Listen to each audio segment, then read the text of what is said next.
What's up, everybody? Welcome to Cinema Trip Reviews. I am Wyatt, and today's show, I'm going to be talking about Godzilla Minus One. If you haven't already, make sure to like, share, and subscribe. Go check us out on Twitter and Instagram, and also wherever you get your podcasts. Drop in and leave us a good review there. So over the past week or so, Godzilla Minus One released in the theaters across the U.S. to critical acclaim. Everybody's talking about it. It's getting rave reviews. Word of mouth is spreading like wildfire, and I absolutely had to check it out. And boy, was I blown away. This movie is absolutely incredible. You know, this is one of the best theater-going experiences I've had it in a long time, so I decided to push back our Christmas reviews by 1 week. We are going to be getting to those here through the rest of the month, but because this movie was so damn good, I had to put out a review of it immediately, and I didn't want to lumped in with one of our Christmas reviews during the week. I am going to be getting some spoilers here during the review just because I'm not sure when I'm going to be able to talk about this movie again. We don't really cover Godzilla movies or Toho movies really on the channel. I'm not sure when I'm going to get the opportunity to talk about it again, so I'm just going to divulge and go into everything here. First, my history with Godzilla and Toho. I am a Godzilla fan. I am not a huge fan of his by any means. I haven't checked out all the past old Godzilla movies. I have seen ones here and there. Of course, I've seen the original. I've seen the legendary movies. I've seen Godzilla 98, which is probably best left untalked about. We're not going to talk about that one right now. But I have seen some of the original Toho movies and some of the other ones throughout like the 70s or whatnot. I haven't seen a ton of them, but I do have some familiarity with them. So when this was announced, I actually really dug the trailers that they came out with. They didn't really show a lot. They didn't show too much, and it really got me excited for it. I was planning to see it whenever it came out, and I was lucky that it did come to theaters, and it did come to a theater near me, so obviously I had to check Godzilla out on the big screen. You had to see the big boy on the big screen. And they did extend the release of this movie in theaters, so if you haven't gotten the chance to see it, definitely check this movie out in theaters. You need to see this movie in theaters to get the full experience. Apparently, it is in IMAX certain places. If it was in an IMAX near me, I would 100% go to that. Even right now, after seeing it, I would go to the IMAX and check it out. That's how huge this movie is. It is absolutely amazing. Now, the Godzilla in this movie is very different from any of the iterations I've seen previously, and I know I haven't seen all of them, so I'm sure there's going to be some people that are fans like, oh, you're wrong. But the one main reason is Godzilla in this movie is absolutely fucking terrifying.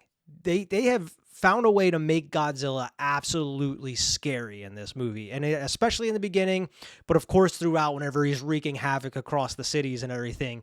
Godzilla is absolutely terrifying and a force to be reckoned with, which of course he is in every movie, but he is not on the level of scary or terrifying as he is in this one. And another thing that really sticks out about the movie that's not really Godzilla related are the stories of the humans in the movie. And I know there's two different sides to that opinion. Either you need to have more depth and you need to have more character development in these movies to make them kind of strong, or a lot of people just want more of the creatures fighting aspect. They don't really care about the humans. Those are really the two sides of the thing, and I feel like this movie itself blends them perfectly. Now, for anybody that kind of knows about the movie, there aren't any other creatures that Godzilla is fighting in this. Godzilla is the main attraction. Godzilla is the main force that is drawing across this movie, but the main story as a whole is about Kyoshi, who you follow throughout this whole movie. And the strongest aspect of this movie is the story of the humans. And that is something that I have never said about any of these Godzilla or monster type movies. But boy, if you take Godzilla out of this movie, this is a damn good movie. Even if you just make it a drama without monsters, this is a fucking amazing movie, and I would definitely pay to go see this, even if Godzilla wasn't in this, because this is just a great movie about humans and about human emotion and what they're going through. Now, this movie is set right after World War II ended. Japan is just reeling from World War II, and that's the point of the title Minus One, is because Japan is just devastated after World War II. They're rebuilding, they're reeling. And then you have Godzilla coming in and destroying everything that they've already worked hard for to try to rebuild. It is immediately gone. So they are left with even less than they had before. Now, the fascinating part of the story is you follow Kyoshi, who during World War II is a pilot, and he's supposed to be a kamikaze pilot. And he says that he's having engine trouble with his plane. He ends up landing to get it looked at. But really, he didn't have it in him to go out and kill himself for his country. And that really sets up everything throughout the course of this movie, because he lands, they're checking out his plane, they say we didn't really find anything wrong with your plane, and then they're instantly like disappointed in him, like, all right, you failed your country. And then immediately that night they get attacked by Godzillasaurus. And I know this name because I've done some research on the Godzilla lore and everything, but you get Godzillasaurus, who is pretty much the pre-nuke, pre-bomb Godzilla. He's not super fucking huge. He's only a quarter of the size of what the normal Godzilla is. I mean, he is bigger than a T-Rex, but he is very dinosaur-like. He's not the Godzilla that everybody knows and loves, and he is much more like an animal in that way. And he is fucking brutal, and he is absolutely terrifying in this scene. Because, I mean, the way you get introduced to him, they hear something. There's something moving out across the trees or the water and everything, and they shine a searchlight on him, and you're expecting them to shine the light on, and Godzilla's just walking out of the water or whatever.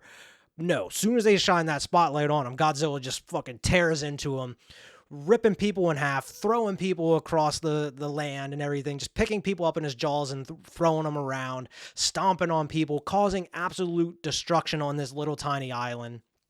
And it is absolutely terrifying. And Koji has one more opportunity to kind of redeem himself somewhat for failing to do his duty. They give him the job, like, you got to get in your plane and man the guns. Maybe we could take this thing down. And he gets in the plane and he is so scared. He is devastated. He cannot pull the trigger. And because he doesn't do that, damn near everybody on that island gets killed. And he ends up getting knocked out. And then the next day, there's only one person left, and they have the bodies lined up and everything. And the guy instantly just blames him. Like, this is your fault. You could have probably prevented this, but you just could not pull the trigger. So it's 2 times in the matter of like 20 minutes of this movie, Kyochi's going through some shit. I mean, he failed to do his duty for his country. And then secondly, a lot of lives were lost because of him failing to pull the trigger. So he has a heavy burden on his shoulders, and that really carries throughout the whole rest of this movie. He ends up going home, and because of the air raids and the whole war and everything, Japan is just absolutely devastated. He ends up losing his family because of it. He has nothing. His whole house is just destroyed. He has to make his own little shack to live in. And then he ends up coming across this woman who has a baby that was just given to her because the mother wasn't going to survive and everything. So he ends up taking in this woman and her baby. And then over the next couple years, they are kind of building a life together. They're not in a relationship or anything by any means. They don't get married or anything, but they end up building a life together. He ends up going in, getting a job, fixing up the house, making it look nice.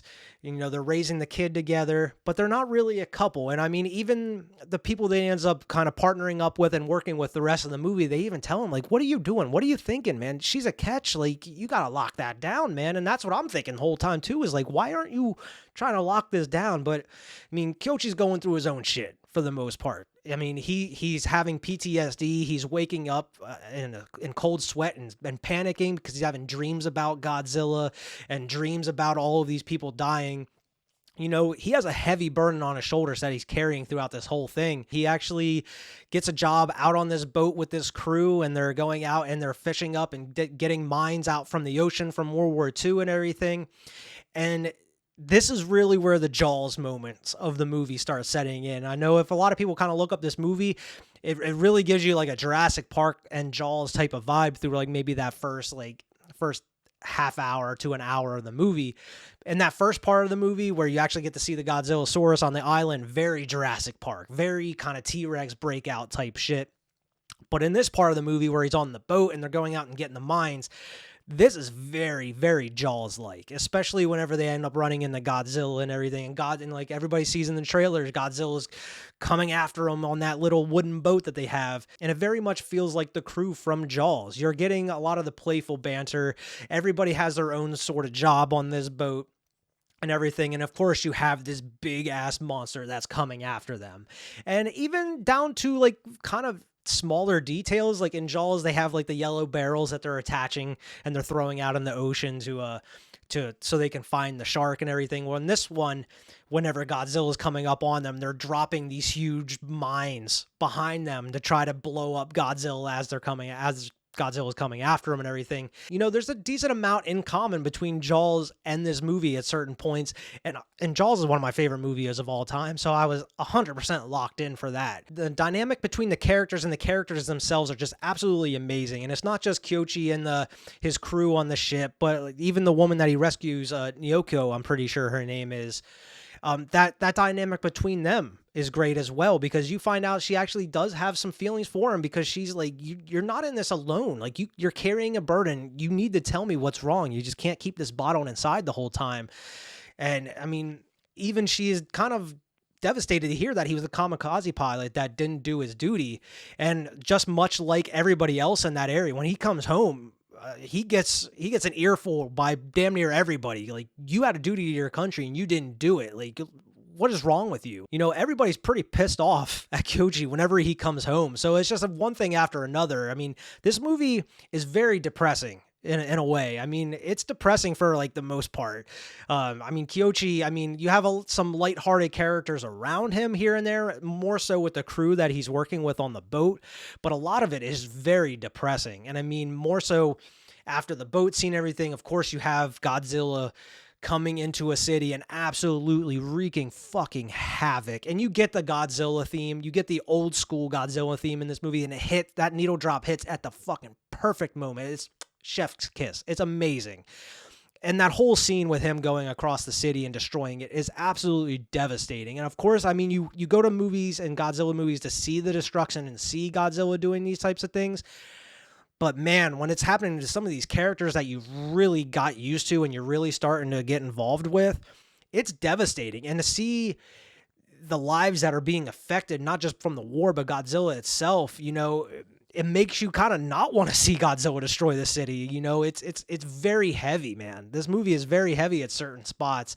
And I mean, yeah, you're all for seeing some of the destruction, but as soon as it starts happening, you see what's happening to some of these people, you're like, oh man, this Godzilla, you can stop at any time now, buddy. You can stop at any time. And that's when it happens. Godzilla uses his atomic heat wave or heat beam. And this is the most devastating I feel like we have ever seen, his atomic heat beam, because he shoots that bitch across the city, and it's like a nuclear bomb goes. Like, this is Oppenheimer type shit, times 10, times 20 type shit. This motherfucker uses his atomic breath, and it just absolutely destroys this city. It nukes the city. And it is devastating, and it is scary to watch. And to be honest, I haven't seen anything quite like it in the movie theaters, and it blew me away. I mean, no pun intended, but it blew me away in the theaters. And he does it one other time in the movie, but it's nowhere near as devastating as it is in that city, and seeing what happens once that nuke goes off and seeing the destruction that it causes other than what he's already caused. And then you're like, how are they going to stop this? What are they going to do? And sure enough, they end up gathering up a whole group of just military or Navy or just armed forces people to kind of come together, and they devise a plan to try to take down Godzilla. And they get the scientists to develop this contraption that they have to wrap around Godzilla with these destroyer ships, which pretty much will just sink Godzilla to the bottom of the ocean super duper fast. So it pretty much just super compresses him and would crush him in a way. And if that doesn't work, their plan B is to bring him up super duper fast, so they give him pretty much the bends and it'll kill him that way. It's something that I haven't seen before, and of course I haven't seen the dozens of movies that there are of Godzilla, so I don't know if this is a repeat or not.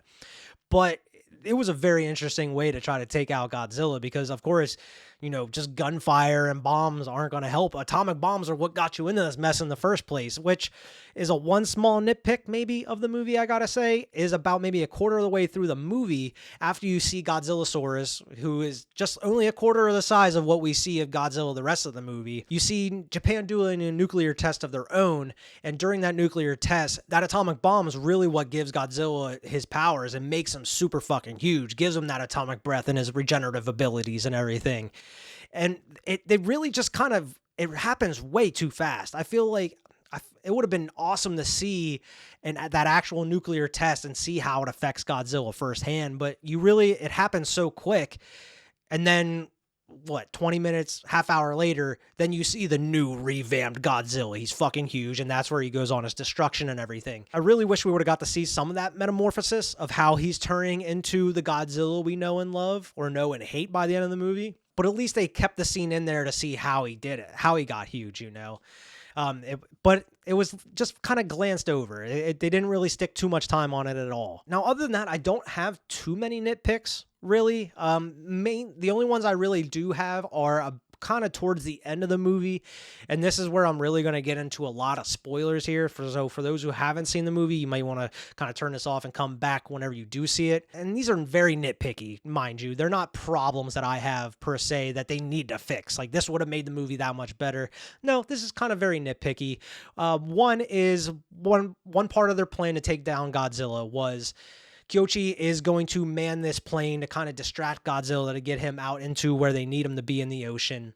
But his whole plan himself that he didn't let anybody else on was he was going to be a kamikaze. He was going to do what he was supposed to do at the beginning of the movie. He loaded this plane up with fucking missiles and, you know, a ton of firepower, and he was just going to fly it straight into Godzilla's mouth and blow him up. Well, he ends up bringing back the dude that was super pissed at him at the beginning of the movie for letting all these people die. He brings him back to fix up this plane and help him out. And the guy even told him, like, here, he points at this red button in this plane and says, this is going to be like the safe switch for these like bombs that are on the plane. You flip this before you're about to hit, everything will go boom or whatever. But of course, as the audiences, you know, oh, there's supposed to be an eject button in here. Maybe he's actually trying to save him. Sure enough, when everything all said and done, dude flies the plane right into Godzilla's mouth. It blows up. Everybody thinks Kyoshi's dead. Oh, nope. He's soaring down in on his little parachute and everything. He's safe and fine. And then it cuts back to an extended scene of the guy showing the plane, and he specifically tells him, yeah, there's an eject button in here, man. Hit this right when you're about to go, boom, and you'll be safe. You know, you deserve another opportunity. You know, I don't think we really needed that extra scene of just the guy telling him, yeah, I fixed this eject button so you can leave. You deserve another shot at life. You know, I think that's all said just by him fixing the eject button and him able to use it and getting out, you know. You don't really need to go back and have him specifically say those words. You're getting it by just the eject seat actually working. Like, the guy went out of his way to fix it and make that button shoot him out of there for a reason. Like, you don't really need to have an extended scene of him explaining what we already know. That was one little nitpick. The other little nitpick is a little bit more complicated, because during the destruction of the city where Godzilla uses his atomic heat ray or whatever you want to call it, which causes the nuke, which blows up the whole fucking city. The woman that Kyoshi's been living with and kind of been taken care of this whole time, she ends up pushing him into an alleyway to save him from the blast, and she ends up getting carried off and pretty much getting killed by this nuke that is the atomic breath. She gives her life to save him, to give him another opportunity at life. And, you know, on top of everything else that Kyoshi's going throughout this whole damn movie, you know, the burden of not doing his duty for his country, the burden of, you know, not shooting Godzilla when he had the opportunity and having all these other people die. On top of all that, now the woman that he's grown to know through these past couple years and has raised this child with, she just gave her life for him, and now she's gone. So on top of that, and it's such a heartbreaking scene whenever it's all said and done, and he's standing in that rubble, and Godzilla's just standing there in front of him, just roaring, and you have the black rain coming down, and he's just screaming. Man, it is fucking heartbreaking what this dude is going through this whole majority of this movie is heartbreaking. And I mean, I almost teared up a couple times because this movie is sad. It definitely hits you right in the heart. But she gives her life for him, and at the very fucking end of this movie, after, you know, they destroy Godzilla and everything, he ends up getting this letter, and he rushes to the hospital, and he gets in the hospital room, and she's alive somehow. She has a whole huge bandage over half her face. Her arm is like all wrapped up in a sling and everything, and I was like, how in the world did she survive a nuclear blast? Which is outrageous, because I mean, if for those who still ain't seen the movie, she gets fucking just thrown, and there's just a mix of all this rubble and shit that's just being thrown along with her, and then that gets pushed back because of the nuclear blast. There is absolutely zero way this woman could have lived. And to be honest, there's probably zero way that Kyoshi should have probably lived too, just being in between two buildings. He would have probably got killed too, but I mean, it is a movie. But at the very end, she's alive and well. I mean, she has the bandage over her eye and arm slinged up, but she doesn't really have any other scratches on her or whatever. And I was like, wait a minute, what's going on? And then she delivers that line, "Is your war over yet? Is your war over now?" And I was like, man, it is an amazing line to have. And it seemed like they brought her back just for that line. And then you get the sequel bait. Kind of zooms in on her neck while they're hugging and everything. And you see she has like a black mark on her neck that's slightly moving and everything. And it looks like kind of like one of Godzilla's scales in a way. And that's the sequel bait. Like maybe she was inflicted with like Godzilla's genes in a way, because after the destruction of the city and everything, they're saying that they're finding bits and pieces of Godzilla's like scales and plates everywhere amongst the destruction, and a ton of radiation everywhere before they even let people go back into the city. So it's possible that maybe there's a piece of Godzilla on her, and the radiation and everything is healing her in a way, because Godzilla has the regenerative abilities that we see throughout the movie. Maybe it's possible that she gets a part of Godzilla on her and she's starting to regenerate as well. And then another question is like, is she getting radiation poisoning? Is like, did she end up coming back to possibly die again at a later point? Or is this a bigger plot point that's going to be going through the sequel, if there is one at some point? It brings up so many damn questions, and I'm so damn curious. I need to know. I need the sequel now. And because I don't have a huge knowledge of the vast lore of the Godzilla verse and everything, I don't know if this is something that's been done before, or if it's something that's happened in any of these movies previously. But man, I have so many questions after this. Like, I just need to know what happens next. And for that reason alone, with the mark on her neck and everything, I'm okay with bringing her back in a way, because, oh yeah, she could have been regenerating. She could be getting healthier because of this Godzilla gene, I guess, that may be in her. I don't know. That's the only reason I'm really okay with it. But otherwise, like, to me, I don't know if there was a reason to bring her back. I guess you kind of want Kyoshi to have a happy ending other than just destroying Godzilla and being recognized as like a savior for the country in a way. You know, he is the hero that he should have been at the very beginning of the movie to his country, and now he is recognized as a hero. And I mean, of course he does have a happy ending that way, but of course you want to have an even happier ending, I guess, with, you know, the woman that he wanted to marry and wanted to spend his life with is actually alive. But if you didn't bring her back, that's part of his story, though. I mean, that was another part of the tragedy that is Kyoshi's life. And I mean, he would have had to raise this child on his own, obviously, but I don't know. I feel like it would have been much more impactful if you would have left her dead. But I totally understand the reason for bringing her back with the sequel bait and everything, or with the mark on her neck and all that. I can understand that. So I'm riding the line between I'm okay with it, I'm not okay with it. But that is really my only, I wouldn't even say big gripe, but my only like gripe with the movie itself, other than what I kind of mentioned previously. And those are just very, very minor gripes. This movie is absolutely amazing from top to bottom. The story itself was absolutely amazing, even without Godzilla in it. But Godzilla himself is just a fucking force to be reckoned with. He is absolutely devastating. He is terrifying in this movie. And this is probably the best looking version of Godzilla I have ever seen, personally. I mean, I know you got the old school Godzilla suits and all that, and he's looked great throughout his old iterations. The Godzilla verse one, the Legendary Universe, Godzilla looks okay in. I like the look of that one. He's much more chonky and everything. But man, this may be my favorite look of Godzilla in any of the movies. And I'm going to even go out on a bigger note here. This may be my favorite Godzilla movie of all time. And I haven't seen all of them, mind you, but out of all the Godzilla movies I have seen, this may be my favorite Godzilla out of all of them. Not just the look of Godzilla, not just Godzilla himself, but the whole damn movie as a whole, as one package, is probably my favorite Godzilla movie of all time, and possibly, just possibly, one of my favorite movies of the year, man. And that is really saying something. You know, I've seen a lot of movies this year, and I did not expect Godzilla minus one to be in the top 5 or even top 3 of one of my favorites of the year. And sure enough, it is right there. I mean, it is amazingly written, has amazing characters in it that have their own thing to do. They are there for a reason.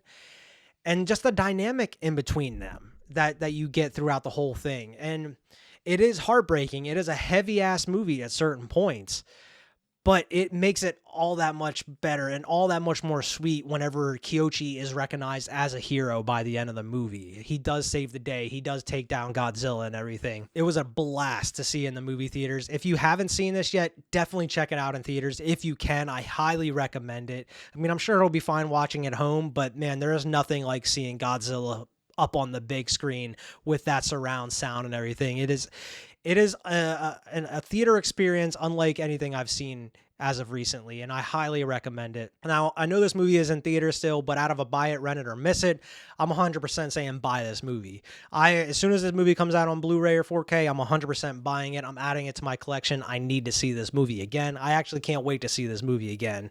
I can't wait to show my fiance, who is not really into Godzilla type movies, because I feel like she would absolutely love it. Now, one more thing before I go here. A couple hours after I got out of the movie theater, they dropped the trailer. Legendary dropped the trailer for the new Godzilla and Kong movie, and I just wanted to kind of give you my very brief thoughts on the trailer. I don't know if it's just because I just got out of watching Godzilla minus one, but this trailer for Godzilla Kong just didn't do much for me, man.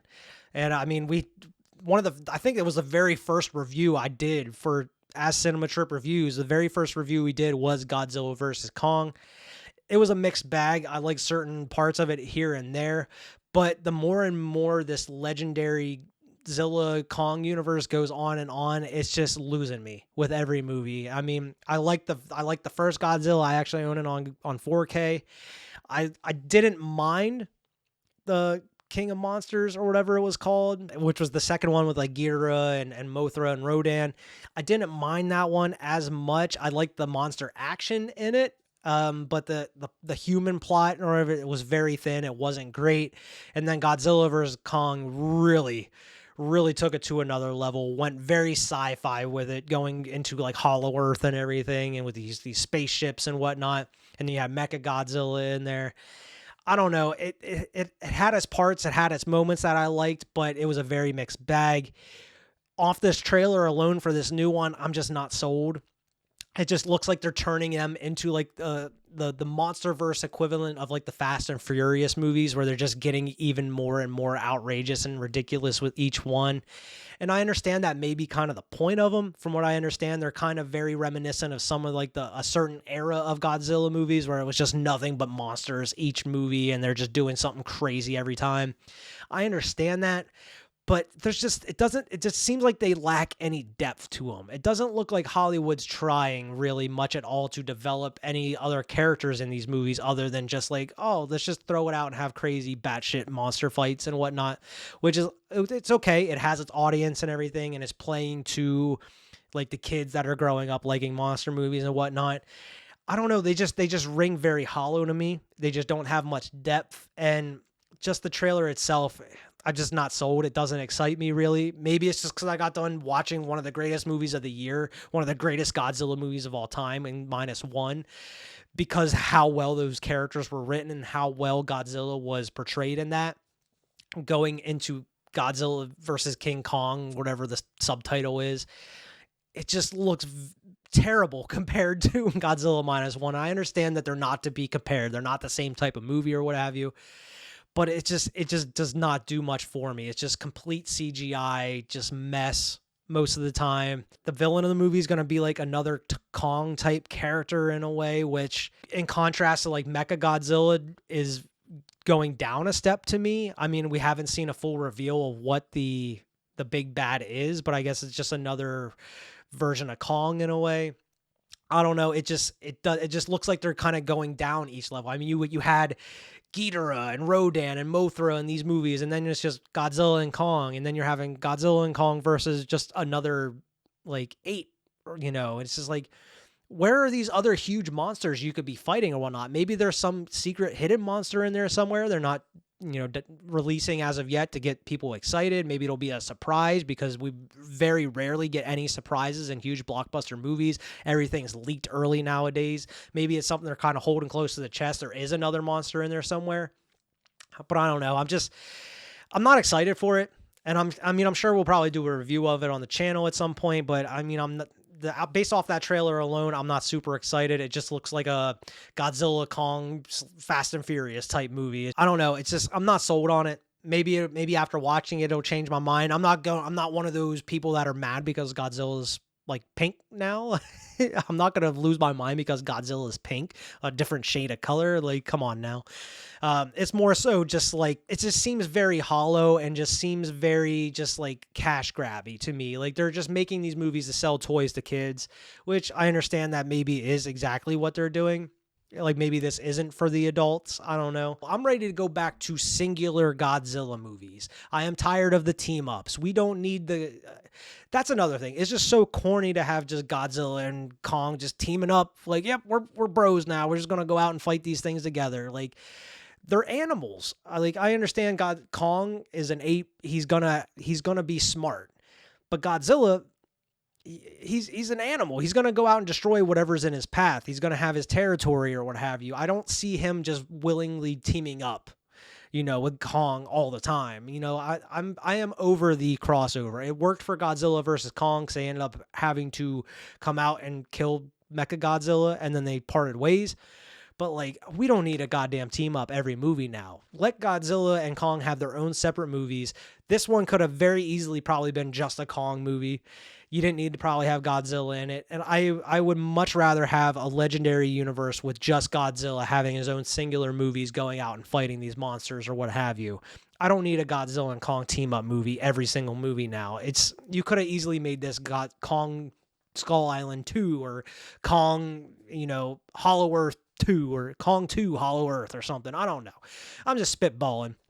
I'm over, like, it just seems like the further and further we go with this legendary monster verse or whatever, I'm just getting less and less interested in it. Now I do need to check out that Monarch TV show they just came out with on Apple TV. I heard mixed things about that.